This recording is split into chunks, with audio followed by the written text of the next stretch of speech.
How far can you go without your H2O?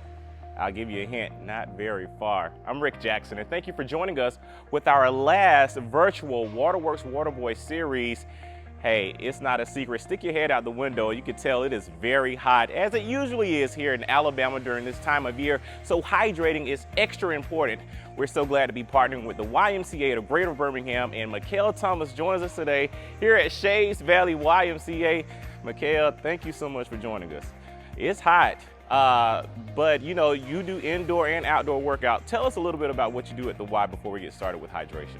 Sure, my title is Health Promotions Director. Okay. So what I do at the Y is I pretty much go around and assess our health coaches, our personal trainers, and their programs and they're doing and making any changes that may need to be provided. Wonderful. Okay, the pandemic has shut us down for a while, but I do see a lot of the members returning to the Y. People are still wanting to be fit, as the same with sporting events and our kids outside playing in those different activities. So what's the difference with hydration, or is there a difference when it comes to outdoor activity versus indoor activity?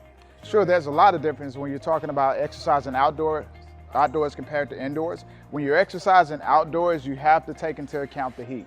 Right. And of course, when you're outside in this Alabama heat, it's there. It hits you as soon as you walk outside the door. So one of the things that you first feel, of course, is the heat, but you start sweating. Yeah. And one of the things you want to kind of keep mind of when you're outside exercising is the amount of sweat that you actually perspire. Right. So if you sweat a lot and you're out there a lot and you're doing strenuous type activity, then you want to find ways to get that water back into your system so we're not messing around with dehydration. Gotcha. I can use some water right now. I'm breaking the sweat out here. Just imagine, you know, you being active.